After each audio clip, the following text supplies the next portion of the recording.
நேயர்கள் அனைவருக்கும் உங்கள் சுஃபியான். தாவேகா இப்ப நம்ம செய்திகளை கொடுக்கும்போது ஒரு அனலிட்டிக்கலா தான் கொடுக்க வேண்டியிருக்கு. தாவேகாவுடைய ஒரு propaganda during the election campaign anti DMK. நான் ஆட்சிக்கு வந்தாச்சுன்னு சொன்னா திமுக செய்கிற எல்லா அராஜகங்களையும், திமுகவுடைய குடும்ப ஆட்சி, திமுகவுடைய ஊழல், திமுகவுடைய சட்ட ஒழுங்கு பிரச்சனை, போதை, கலாச்சாரம் எல்லாத்தையும் அழித்து விடுவேன். இப்போ முதலாவது ஒரு கேள்வி, நீங்க இப்படி சொன்னீங்களே,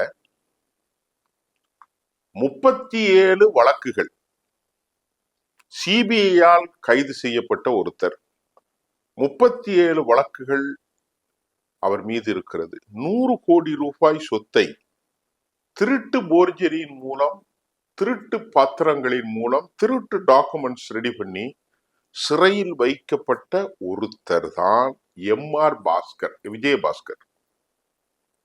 இவர் இப்ப எந்த கட்சியில இருக்காரு? தாவேகாவுடைய பொறுப்பில் பெரும் வரவேற்புக்கிடையே அவர் இணைக்கப்பட்டிருக்கார். Point number 1. பாயிண்ட் நம்பர் 2, மொத்தம் 5 வழக்குகள் இவர் மீது உண்டு. அந்த 5 வழக்கில் 2 அமலாக்கத்துறை, 2 லஞ்ச ஒழிப்புத்துறை, 1 சிபிஐ வழக்கு. அது சி விஜயபாஸ்கர் விராலிமலை. இப்ப இந்த 2 பேரையும் எதுக்கு சேர்த்தீங்க? இப்ப நம்ம கேட்கிறோம். திரு ஜோசப் விஜய் என்ன சொன்னாரு? ஊழல்களை சேர்க்க மாட்டான், கல்லாப்பட்டி திருடர்கள் எல்லாம் சொன்னாங்க. கல்லாப்பட்டி திருடர்கள், இந்த கல்லாப்பட்டி திருடர்களை ஏயா சேர்த்தீங்க அப்படின்னு கேள்வி கேட்கணும்ல. நான் கேட்கல, மக்கள் கேட்கிறாங்க. நானும் கேட்கிறேன், மக்களும் கேட்கிறார்கள். இதுல ஊழல்ல பல வகை இருக்கிறது. இப்ப செலவை திருட்டு கணக்கு எழுதுவான். 10 மூடை சிமெண்ட போட்டுட்டு 25 மூடை கணக்கு எழுதுவான். இது பயங்கரமான மோசடி தான். அந்த கட்டிடம் சிதிகளைந்து போகும். செலவு என்ன செய்வான்? செலவு கணக்குல 500 ரூபா பொருளை வாங்கிட்டு அதுக்கு 1500 ரூபா போட்டு பில்ல போடுவான். 100 வேலையாட்களை வைத்து வேலை செய்ததாக கணக்காட்டி 10 பேர் கூட வேலை செய்வான், இல்லைன்னா வேலை செய்ய மாட்டான். இதெல்லாம் ஊழல் தான்.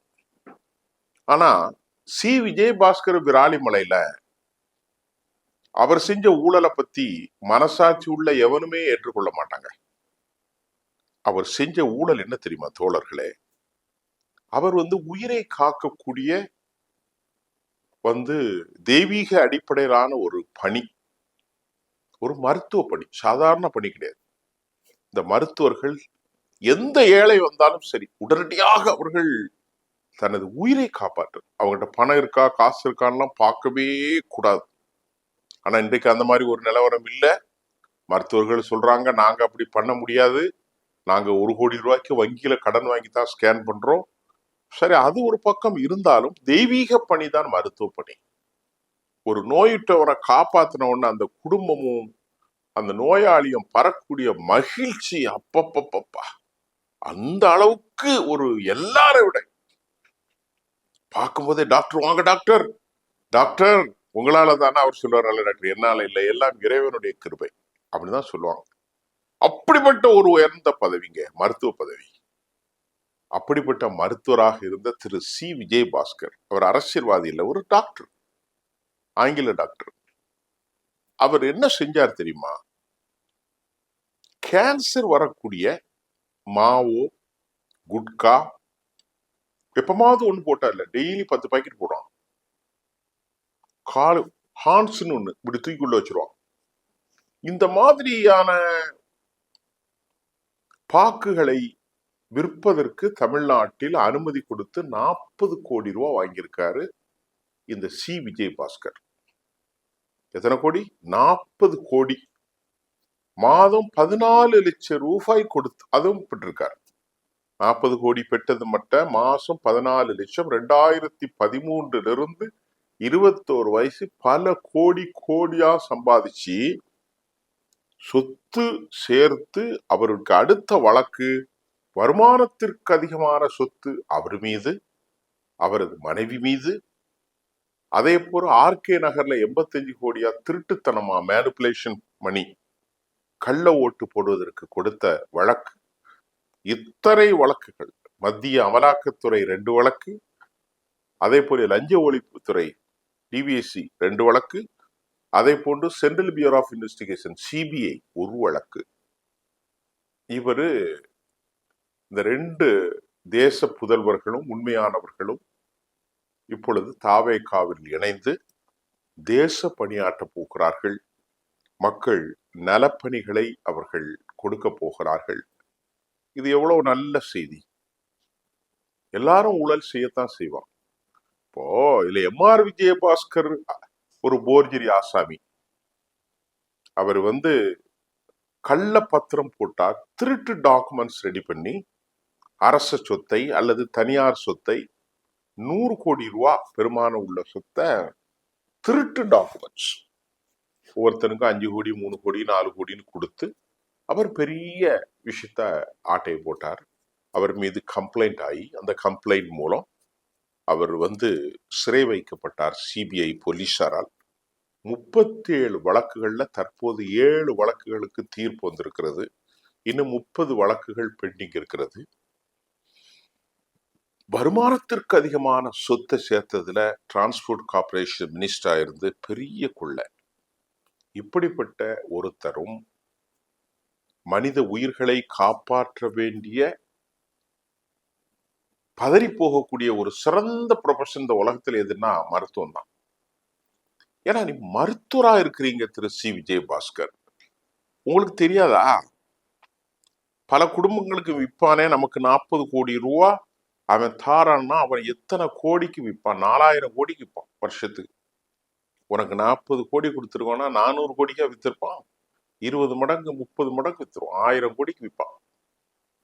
1000 கோடி 2000 கோடிக்கு விற்கும் போது அவனுக்கு பாதிக்கு பாதி லாபம்.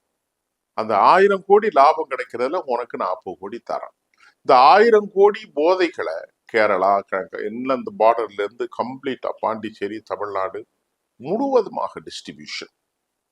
இதுல நீ மட்டும் இல்ல, ரமணான்னு ஒருத்தர், அவர் மட்டும் இல்ல, ஒரு உயர்ந்த போலீஸ் அதிகாரி, எல்லாரும் சேர்ந்து பல குடும்பங்களை தாலி அறுக்க வைத்து வேதனைக்கும் நொம்பலத்துக்கும் உள்ளாக்கிவிட்டு நீ இப்போ எடப்பாடி பழனிசாமி எனக்கு பதவி தரலன்னு சொல்லி அங்கிருந்து வெளியேறி புதுக்கோட்டையில பர்வேச மாப்பிள்ளைன்னு சொல்லி கையை பிடிக்கிறது, கல்லாப்பட்டி திருடர்கள் கூட்டு களவாணிகள் என்றெல்லாம் மரியாதைக்குரிய தமிழ்நாடு முதலமைச்சர் அன்பு சகோதரர் திரு சி ஜோசப் விஜய் அவர்கள் சொன்னதுக்கும் உங்களை வரவேற்றதற்கும் குடிகாரன் பேச்சு விடிந்தால் போச்சுன்னு சொன்ன மாதிரி அரசியல்வாதியின் பேச்சு அவலம் நிறைந்த ஒன்றாக காணாமல் போச்சு அப்படிங்கிறதான் நான் புரியக்கூடியதாக இருக்கு. நீங்க எந்த அடிப்படையில மக்களின் நம்பிக்கை பெற்றீர்கள்? நான் கேக்குறேன், உங்களுக்கு நல்ல வாய்ப்புகளை இறைவன் அடிக்கடி கொடுத்துட்டு இருக்கான். 108 இடங்கள்ல நீங்க வெற்றி பெற்றீங்க. 13 பேர் ஆதரவு கொடுத்தாங்க. ஆட்சிக்கு எந்த பங்கமும் இல்லை. அவங்க யாரும் போக மாட்டாங்க. காங்கிரஸ் கட்சியும் சரி, IMUL சரி, VCKயும் சரி, மார்க்சிஸ்ட் கம்யூனிஸ்ட், இந்திய கம்யூனிஸ்ட். இப்ப 7 தொகுதியில நீங்க எப்படியும் ஒரு 4 தொகுதியா ஜெயிக்கலாம் குறைஞ்சபட்சம். இதே மாதிரி நீங்க எளிய பின்னணி கொண்ட மக்கள், சாதி பார்க்காம, மதம் பார்க்காம, இனம் பார்க்காம, மொழி பார்க்காம, வர்க்க பேதம் பார்க்காம, ஆதிக்க சக்திகள் இல்லாம ரொம்ப எளிய பின்னணி கொண்ட மக்களை, எந்த சாதியாகவும் இருக்கட்டும், அவர்கள் பிராமணர்களாக இருக்கலாம், அவர்கள் பறையர் சமூகமாக இருக்கலாம், அவர்கள் முக்குளத்தோர்களாக இருக்கலாம், அருந்ததிகளாக இருக்கலாம், தலித் யாரா இருந்தாலும் சரி, நல்ல மனிதர்களை நீங்க நிறுத்தணும். எளிய பின்னணி கொண்ட மக்களை நிறுத்தி நீங்க சொல்லணும், மக்களே நான் எப்போதும் உண்மையாளர். உங்களுக்கு நிறுத்திருக்கக்கூடிய மக்களை பாருங்க, ரொம்ப எளிமையான கேண்டிடேட், அவன்கிட்ட எந்த பணமும் இல்லை, நாங்க பணம் செலவழிக்க முடியாது, ஏனால் நாங்க உண்மையிலே நல்லவனாக இருக்கிறோம். திமுக செஞ்ச அராஜகத்தை திருமங்கலம் பார்முலா 35 கோடி ரூபாய் 40 கோடி ரூபாய் ஜெயித்து அவர்கள் ஒரு புதிய நடைமுறையை கொண்டு வரும்போது நீங்க என்ன செஞ்சீங்க? 35 பைசா செலவு பண்ணல. பூத் கமிட்டி கூட கொடுக்க பணம் கிடையாது. ஏன்? ஒரு உதாரணத்துக்கு இப்படி பல பேர், ஒருத்தர் 2 பேர் இல்ல. இப்படி இந்த மக்களை நீங்கள் அதே பாலிசியை கொண்டு வந்து இந்த ஊழல் பெருச்சாளிகளை, மனித சமூக விரோதிகளை, குட்கா, காவா, மாவா, ஹான்சு போன்று மனிதர்களை அழித்து குடும்பத்தை காவு கொள்ளக்கூடிய இந்த மோசமானவர்களை மீண்டும் சேர்த்து உங்க கட்சிக்காரங்கள்ட்ட கேட்டா, இல்ல வழக்கு வந்து பெண்டிங்கு, அதுல நாங்க தலையிட மாட்டோம். அப்ப எதுக்கு இந்த இவர்களை சேர்த்தீங்க? இதைத்தானே திமுக செஞ்சது. செந்தில் பாலாஜிக்கு வழக்கு பெண்டிங், 471 நாள் தீர்ப்பு வரல. Is not convicted, he may be acquitted, அது வேற விஷயம். அப்ப அப்படி இருக்கும்போது உனக்கும் திமுகவுக்கும் ஏனைய ஊழல் கட்சிகளுக்கும் என்னையா வித்தியாசம்? இப்ப பாரதிய ஜனதா இதுதானே செய்து அனைத்து ஊழல்வாதிகளையும் இணைத்துக் கொள்வார்கள். தேவை ஏற்படும் போது அஜித் பவார் மீது வழக்கு இருக்கிறது, நாராயண ராணா மீது வழக்கு இருக்கிறது, இப்படித்தான் அவர்கள் சொல்வார்கள். பிரபுல் பட்டேல் மீது வழக்கு இருக்கிறது. எல்லாமே அண்டர் லெஜிட்டிமேட் ப்ராசஸ். அப்ப அதே போல நீங்க சொல்லி தப்பிக்க பிழைக்கிறீர்களா? இப்ப இதுதான் நமக்கு கேள்வி. அரசியல்வாதிகளுடைய பேச்சு விடிந்தால் போச்சு என்பதை போன்று, குடிகாரன் பேச்சு விடிந்தால் போச்சு என்பதை மாதிரி அரசியல்வாதிகளின் பேச்சு அவலமயமாகி போச்சு என்றுதான் நாங்கள் நம்புவதற்கு இருக்கிறது. எம்.ஆர். விஜயபாஸ்கர் கரூர், வேலுச்சாமிபுரம், இந்த 41 பேர் மரணிச்சு குடும்பம் அவலப்பட்டு போச்சு. இப்ப அந்த குடும்பத்திற்கு வேலை வாய்ப்பு அறிவித்திருக்கிறார். இது அந்த கரூர்ல இப்ப எலெக்ஷன் வரப்போகுது, அதுல உங்களுக்கு பலம் கிடைக்கலாம். சி.ஆர்.